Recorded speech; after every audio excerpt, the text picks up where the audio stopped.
We love a video game world that feels lived in, and by that, Believe it or not, helping people get their stuff back is 90% of the job. I mean a game world that doesn't feel pristine, fake, made up, imaginary. It feels like a real, gritty, detailed world that you can actually imagine people living in. So today we're going to talk about 15 recent game worlds that feel lived in. We've talked about the legends in the past. We've talked about Skyrim. We've talked about Assassin's Creed games. We've talked about Albion from Fable. We've talked about The Witcher 3, Dunwall from Dishonored, all of Red Dead Redemption 2. But today we're sticking to games that are more recent. So let's get started off with number 15 with Crimson Desert. Now, this is a game that's just as much about mundane detail as it is about over-the-top battles and crazy powers and weird stuff. This is a complicated game. It's not for everyone, but it is a game of contrast. Part of it is extremely video gamey and not very immersive at all, while other parts, like the main towns especially, and nature, are just filled with all these cool lived-in details that help sell this world as a living, breathing place rather than just being a bandit slaughtering simulator. Look, credit where credit is due. Pretty much every building can be entered and explored, and everywhere you go is like stacked with little details that sell what life is like for the people that live here. People aren't just standing around. If there's a farm, like you're gonna see people out there tending to crops or carrying around baskets of goods that they're taking to the market, harvesting. Like there are animals all over the place that will eat the food that people drop. And then you can steal, you can get on the wrong side of the law, you can play underground card games and catch cheaters in the act. There's a lot of stuff you can do in Crimson Desert. And the vast majority of it is actually kind of mundane. You know, for all the over-the-top crazy stuff they showed to try and sell the game, this thing is actually closer to Red Dead Redemption 2 in its pace. But the world really is this game's greatest selling point. The amount of detail and variety of each region, coupled with the draw distances and great graphics, is just impressive. It's not as immersive as some of the all-time best open world games, and you can't interact with everything, but this game's world is far more in-depth than we expected. Next at number 14, this is an obvious one, but it's Night City, and really all of Cyberpunk 2077. I think CD Projekt Red really took a big gamble making a first-person open-world RPG. You know, allowing players to get a closer look at everything tends to lead to worlds that feel less real than games that stick to third-person sometimes, but they really pulled it off here. Cyberpunk's Night City is one of the grungiest, grimiest, but also most characterful cities to ever appear in the open world game genre. Like, it all starts in your rundown apartment block with its garbage-filled hallways, graffiti-covered walls, beat-up elevators, meandering citizens. Everything feels like it kind of tells a little story. It builds something out. The city manages to be both overwhelmingly huge, with these skyscrapers that blot out the sky, while also being intimately detailed at the same time. It's both ridiculous and kind of relatable. You get that this is a city. If you've ever been in a city, the feel is here. You know, not every corner of the city feels totally credible. There are places that just feel like they're just dungeons for shooting bad guys, sure, but the major hubs and the interiors that you come back to multiple times are all stacked with recognizable details that just make them feel futuristic, but also neglected and beaten down. And if that ain't real, I don't know what is. This is especially true in Dogtown, though, the DLC area of the game from Phantom Liberty. It's a relatively small district that they managed to absolutely stuff with detail. This place is like Night City in miniature form, with almost like post-apocalyptic streets. They're so run down and destroyed, flanked by the richest and flashiest exclusive locations where the rich and powerful ply their influence in secret. It is peak cyberpunk stuff. The smaller surface area means they're able to like really go nuts with the details around here. It's not just set dressing, but like with the NPCs and the characters you meet. The world of Cyberpunk is about as lived in as a game can get. It's really the proto-example of this sort of thing. And while it's not as open as something like Skyrim, you know, you can't go into literally every building, the places the game does let you go are packed with details that just really give Night City a lot of character.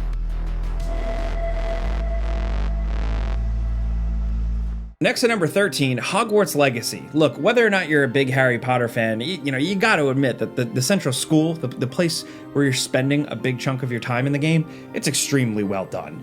Every inch of this place is packed with all these charming little details and Easter eggs that give it a lot more character than other locations in games like this. It's this huge castle structure that forces you to backtrack quite a bit through its weird winding halls, but they do a good job making each wing feel distinct. The school itself is also kind of like a comforting place to hang out in. There's enough little nooks and crannies and secrets to keep things interesting, but it's one of those video game locations that makes you want to kind of stop and just take it all in once in a while. Now, the rest of the game's open world isn't quite nearly as strong, but some locations do really hold up to scrutiny, like the village of Hogsmeade, which is like as vibrant and interesting to look at as Hogwarts itself. Now at number 12, Kingdom Come Deliverance 2. The commitment to realism and mostly period-appropriate detail make their version of 15th century Bohemia one of the most authentic open worlds we've ever seen. Many of the world's details don't just look real, they essentially are real. They apparently extensively researched and documented each location and recreated them for the game. The layouts of the roads, even many of the homes, are still standing to this day in some shape or form and are pretty much one-to-one. It's honestly kind of uncanny when you see the side-by-side pictures. The details make the world recognizable, but the behaviors of the NPCs and the way you interact with the world is what makes these games feel especially lived in. People react negatively if you're dirty or stinky. The clothes you wear actually matter and affect how people respond to you. And there's a lot of survival mechanics that need to be kept on top of things like sleeping and eating. And the game almost forces you into a specific routine that can actually make this world feel like you're inhabiting a real place. You wake up, you splash yourself with some water, you grab a meal, you get dressed, maybe you head into the town. It's all minor stuff that in other games would be an annoying distraction, but here it just works to build a credible world that you're not just a tourist in. You're actually part of it, and that's what makes it feel really lived in. Next at number 11, for a game that's essentially a very linear action game with an open world that's mostly there just for set dressing, Mafia: The Old Country really still manages to successfully create this world that feels both recognizable but also unique. The villa estate where you spend a lot of your time isn't actually all that big, but the place has personality. It's old and somewhat run down but well maintained, and you start to get to know a lot of the people milling about it. And the central town of San Celeste is especially impressive with this old world charm. The game tends to pack in unnecessary but interesting details like people carrying flags during the big race event or the painted Roman centurion statues you can see during a festival. This may be the smallest open world in a Mafia game, I think, but it's one with the most detail and personality. It is gorgeous. It is a Godfather fan's wet dream. This game could have really been like kind of a generic Red Dead Redemption, but with Mafia guys instead. But they managed to insert a lot of authentic Sicilian cultural identity into this game, man. And that's what makes this valley more than just set dressing for shootouts. I know that's what it is, but it's a place you kind of come to know and appreciate over the course of the game's story. And you're sad to see it go. And honestly, it gets a lot of points for being the first game to depict this part of the world in this time period. You just don't see any other ones like this. Next at number 10, Hell Is Us. Now, we're cheating a little bit because this one isn't really like an open world game. It's kind of split up into a bunch of small-ish open zone maps. Certain areas definitely give the impression of being open world-like, but not every zone is open. Some are pretty linear. Still, I'd feel wrong to talk about recent lived-in games and leave this out because it has some of the most haunting, kind of realistic but spooky world design I've seen in a long time. Hell Is Us is a grim game that's not afraid of stark depictions of man's inhumanity to another man. There are some wild, over-the-top locations here, riddled with war crimes. Just feels like these really hellish dives into some impossible alternate realities. But then you see much more relatable locations like the town of Jova, which has been occupied by the army in this fictional country's intentionally confusing and constantly shifting civil war. Look, there's a lot to it, from the details of the buildings, inside and out, the muddy streets, the reek of sadness everywhere. There are a lot of little details all over the place that give you an impression of who these people were, you know, their culture, who they hated, the Civil War. Usually in games you get these kind of over-the-top environmental designs with hundreds of dead bodies scattered all over the place just to let us know that things are bad. But in Hell Is Us, it's little things like a crudely drawn mural or a bombed out house with a child hiding in the attic, or a UN-like building that was recently evacuated suddenly. It all paints the picture of this country that's fallen into total chaos, where intentional aid organizations have been forced to flee and the chains of leadership have fallen apart, and it's really just every individual citizen out for themselves. It's a game that manages to be disturbing in a kind of less is more way, and you really get it just by looking around at these towns. The way they feel so lived in, it just tells you everything you need to know. It gives you all the context, and it's gorgeous. Now at number 9, Spider-Man 2. It's easy to ignore just how detailed the open world is in these games because, you know, you're spending most of your time web swinging past it, or in the case of the sequel, just straight up flying past everything. But if you take a moment to really stop and look around, there's actually a lot of personality to this world. It's not just an extremely high fidelity depiction of New York in miniature with some of the best, and by that I mean most realistic, traffic ever put into a video game. You know, it's also the little things, like being able to help a guy go get his phone out of a grate, or an impromptu Q&A with a news crew, or all these other little oddball occurrences like being able to run the bases at this game's version of Citi Field. A lot of this stuff is extremely easy to miss, so it's impressive that they even bothered inserting it into this game in the first place.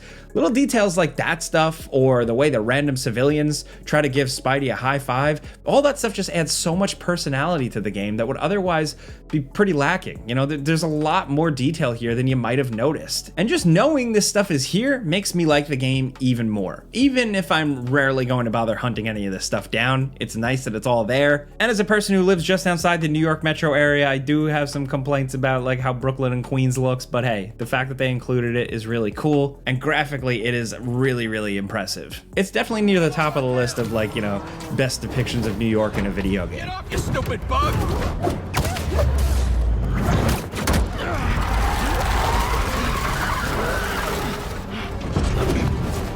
Now at number 8, let's talk about Dragon's Dogma 2. Fast travel is severely limited. You're just forced to run around everywhere, and the map is huge, so they at least better give you something to look at, right? Well, for as many legitimate complaints there are about this game, the design of the world is excellent. It is Capcom's answer to Skyrim, with just as much, if not more, little random details that just kind of keep things interesting. There's a day and night cycle with NPCs that follow their own schedules.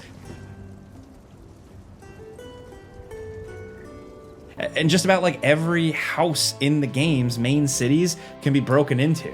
There are so many little NPC encounters that are unnecessary, but help really build up the world, like how you can get into random bar fights, or visit a brothel, or encounter quests and deal with them in numerous and not always very obvious ways. Well met, sir. Are you looking forward to this as much as I am?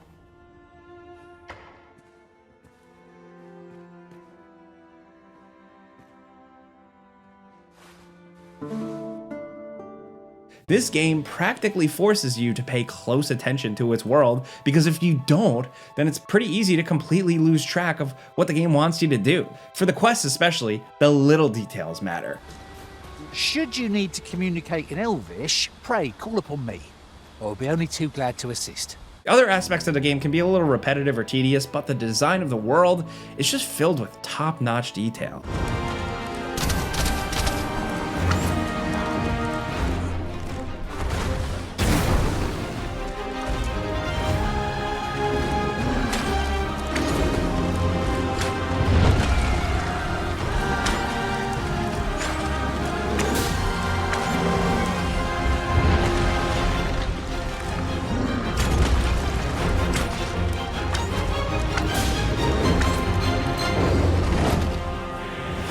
Next at number 7, Tainted Grail, The Fall of Avalon. This is another one that, look, it's not entirely open world. It doesn't have one huge map, but rather a few large maps stitched together in sequence. But every major region is huge, and in comparison to another game with a similar structure like Avowed, the world of Tainted Grail just feels a lot more credible, a lot more lived in.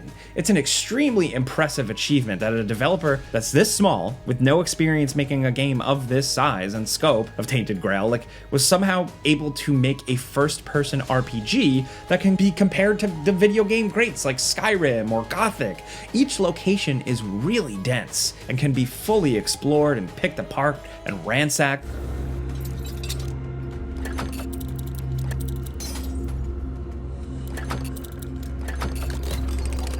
Every little dungeon tells a bit of a story, every town is filled with unique landmarks and world-building details and, honestly, things you haven't seen before in a fantasy game.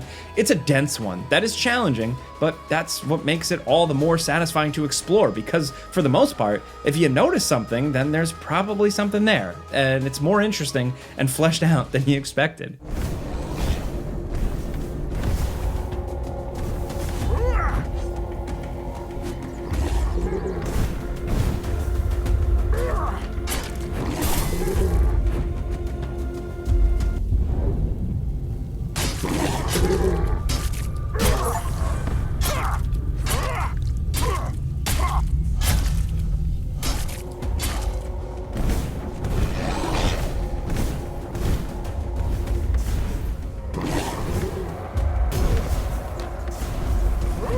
Now at number 6, Hollow Knight Silksong. Look, I don't know how they were able to make a 2D Metroidvania game feel lived in, but somehow the developers, Team Cherry, they did it. What makes Silksong unique from Hollow Knight is that you're not picking through the long abandoned bones of this ancient kingdom. Instead, you're exploring a world that only recently fell into ruin.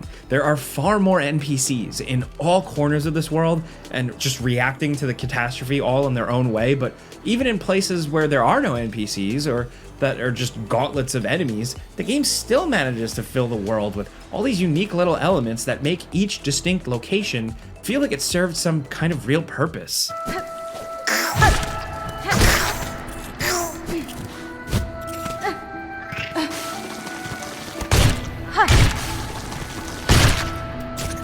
Each village you go through is filled with charming characters that manage to have a ton of personality despite being, kind of featureless bugs. You can play music and everyone will sing.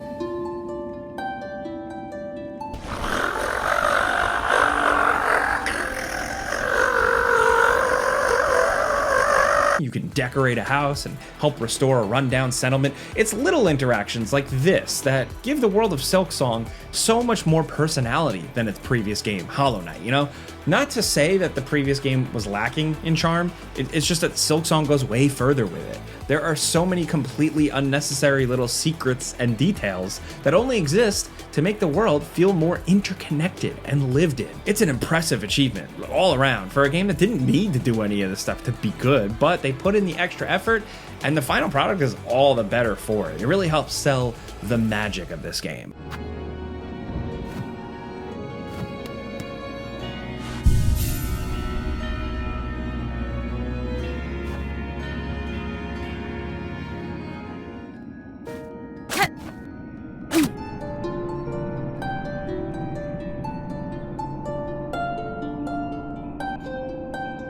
Next at number 5, Star Wars Outlaws. Look, Ubisoft is known for creating open worlds that are less about immersing you in a real place and more about just making a playground for you to clear points of interest off a map, but once in a while, they do try to put a little more effort in. Certain Assassin's Creed games, Watch Dogs 2, and most recently, unexpectedly, Star Wars Outlaws. Look, it's a game where the core mechanics like combat or the story aren't the best, but if you are just looking for a Star Wars tourism simulation, then Outlaw does really deliver here. It makes this universe feel like an actual place, not like a glossy, shiny one, but a real, gritty, beat-up Star Wars world. And definitely not exactly what you'd want to live in because it's filled with criminal scum and Imperial jackboots and all kinds of stuff, but it's fun to visit. Take any of the major city locations. They're just filled with life and detail everywhere you look. There are food stalls to get lavishly gross-looking meals at.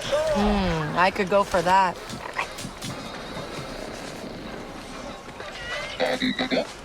One Che Mosca, please.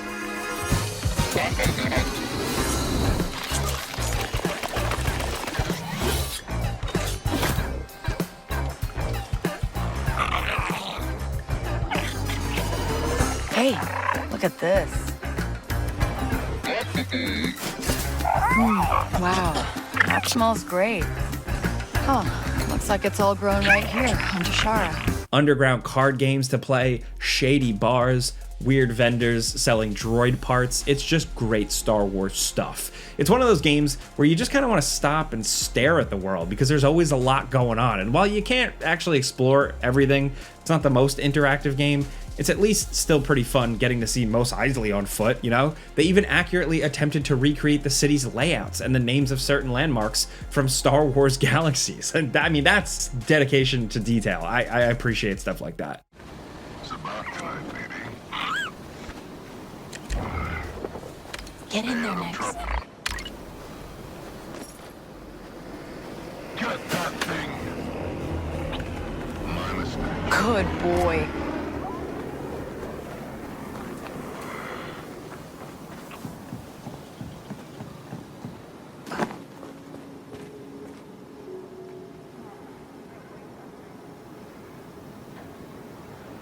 Now at number 4, The Forgotten City. This is a tiny little time loop open world game that may be stretching the definition of recent, but look, it's a unique and fulfilling experience because the world is so small and very specific. The game is set in an underground Roman city, and while the story may be fantastical, the many accurate details that show how regular people lived in Rome is just cool. It's fascinating to see play out. Like, you get to see what a Roman toilet looked like, and I don't think any other game has really managed that, right? The first-person perspective gives you a real close-up view of a world that's very different from our own, but also not.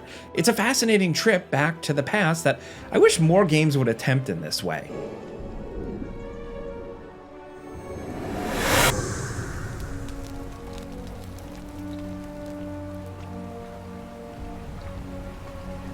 Trying to be historically accurate is always a difficult proposition for game makers. You know, it's easy to make mistakes and screw things up and piss people off, but I just appreciate the attempt, especially when it's a game made by mostly just a few people trying to do what they can.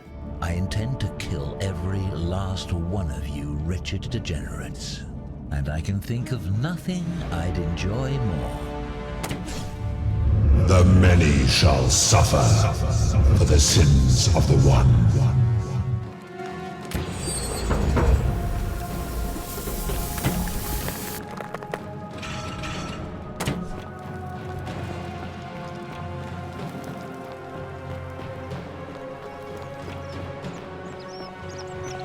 No! What have you done, you fool?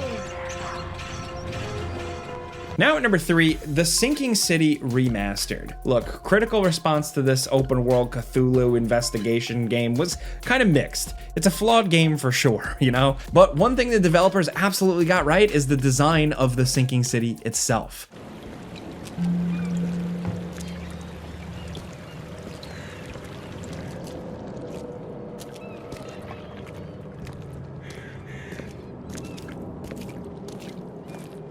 The town of Oakmont, Massachusetts here recently flooded, but it's long been a site of supernatural strangeness, and you can see that everywhere, from the signage to the strange shuffling figures wandering through the town's weird dirty streets. The game has an almost BioShock level of world building, which is far more elaborate than I ever expected going in. This is an entire alternate universe society where fishmen and cultists and half gorillas live in a single melting pot under a tense truce that could really fall apart at any moment. They crafted a real full world here, and it's far more lively and lived in than you'd expect from a developer like this. The game isn't the best, like I said. Even with the remastered version, it's pretty buggy, but it's one of the most uniquely interesting Cthulhu-themed games to come out in a while. And while the open world can often kind of be an inconvenience that gets in the way of your investigations, it does ultimately make this town feel like a more cohesive and intriguing place to explore.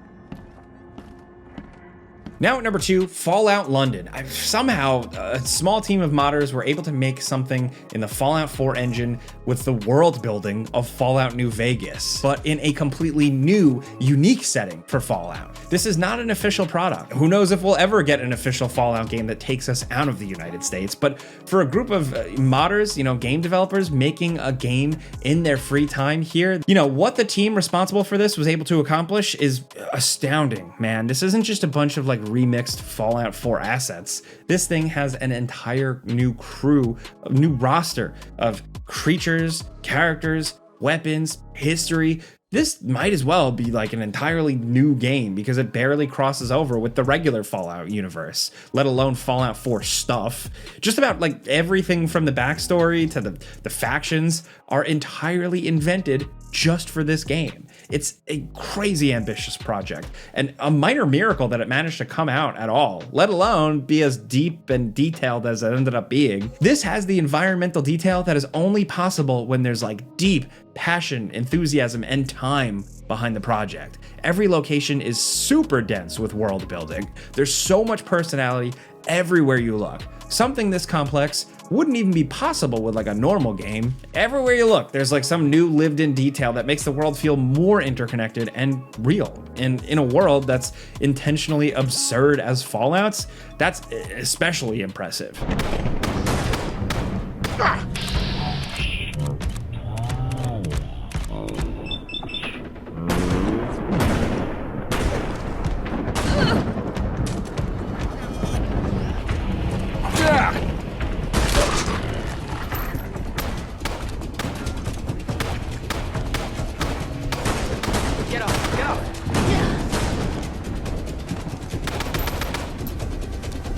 And now, last but certainly not least, down at number 1, Final Fantasy VII Rebirth. Every major town in Rebirth is just an explosion of bespoke details that are totally unnecessary, but incredibly impressive. What were once one-room screens with 3 models roaming around have become these impossibly busy fairy tale locations. NPCs are performing all their own special animations all over the place. There are full bands playing and tourists getting lost and people playing games. Every building feels unique and is filled with lived-in details that just add immersion to a world that you feel like you already know. The open world segments between these incredibly lived-in cities aren't quite as interesting, but that's what makes Rebirth a game of contrasts. It's sometimes extremely video gamey and not particularly immersive, and then in other places, especially in towns and cities, they crank up the detail dial to 11 with a head-spinning level of activity and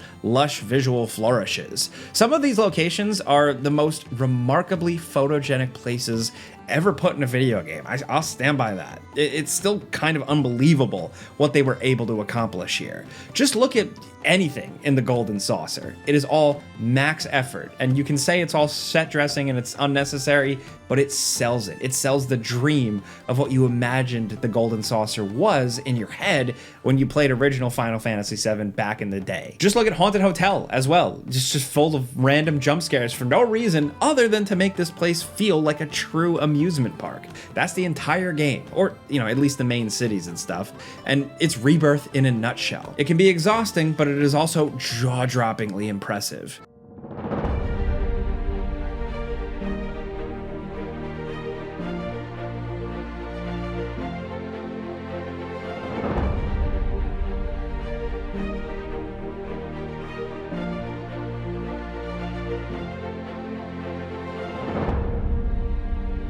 So those are 15 lived-in open world games from the last few years that we wanted to talk about today, but there are so many other examples. So let us know in the comments some lived-in worlds in games that you've experienced that just are really convincing, detailed, immersive, what have you. Whatever your criteria is for a lived-in game world, we'd love to hear your picks because we can talk about so many more. If you like this video, clicking the like button helps us out. We really appreciate that. And if you're new, consider subscribing, maybe hitting that notification bell because we put out videos every single day. But as always, thanks for watching, and we'll see you guys next time.